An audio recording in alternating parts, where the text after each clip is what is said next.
Hey guys, it's me Phil. How are we doing? Hope you're having a good day. I've just got home from Scunthorpe General Hospital where I had an appointment. Give me some context. For the past few weeks I've had a ringing in my ear.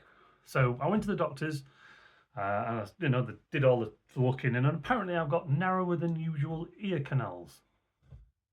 Anyway, it's only been happening for, like I said, I think it's about 6 or 7 weeks. And she booked me in for an MRI test in Scunthorpe General, which, like I said, is where I've just got back from. And I've got a bit of a confession to make. I turned up at the hospital, filled out the forms, spoke to a nurse, lovely chap, went through everything, said, this is what we're going to do and all that. Went back to the waiting area, and then this lovely lady came around and called my name. We went into the MRI suite and walked in. She says, any metallic objects on you? I says, no, took my belt off, took my things out of my pockets, phone, keys, all that kind of stuff. And she says, right, if you lay on the table, which is fine, laid on the table, she says, I'm going to put some earplugs in you, and which was fine, so I put the earplugs in. She says, the machine is very noisy. I says, well, how long will it actually take? She says, oh, it's about 10 minutes for what we're having done. Now, remember, I'm having a head scan. And she says, right, we're going to put these cushions on you, lifting my legs up to put a cushion underneath my knees. And then she says, right, to do this test, we have to put this mask on you. This is where it got a bit concerning. She put the mask on me and it clicked into place. I'm thinking, yeah, okay.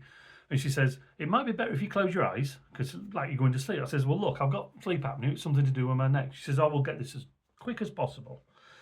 Okay. And I started going back in the machine, and that's when I got a little bit panicky.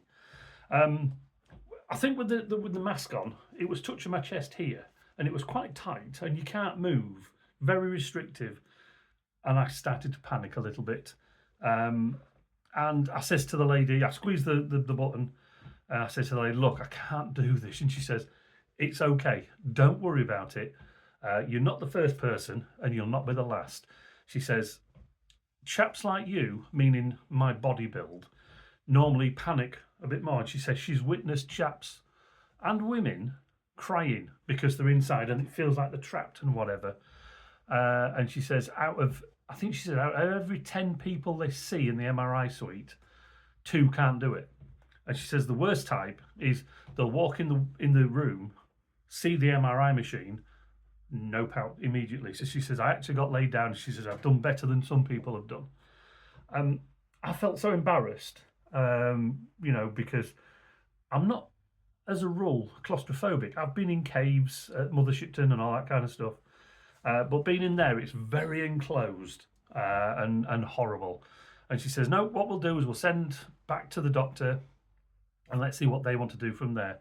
And I thought, between being in an MRI machine and having this tinnitus, I'd rather have the tinnitus because that MRI machine was horrible. So what I want to ask you guys is, have you ever had an MRI or a CAT scan? Did you go through with it? Did you wuss out? Or is it one of those things, where it's just me? So over to you. Leave a comment in the comment section down below. Thank you very much for watching, and I'll catch you in the next video. Bye, guys.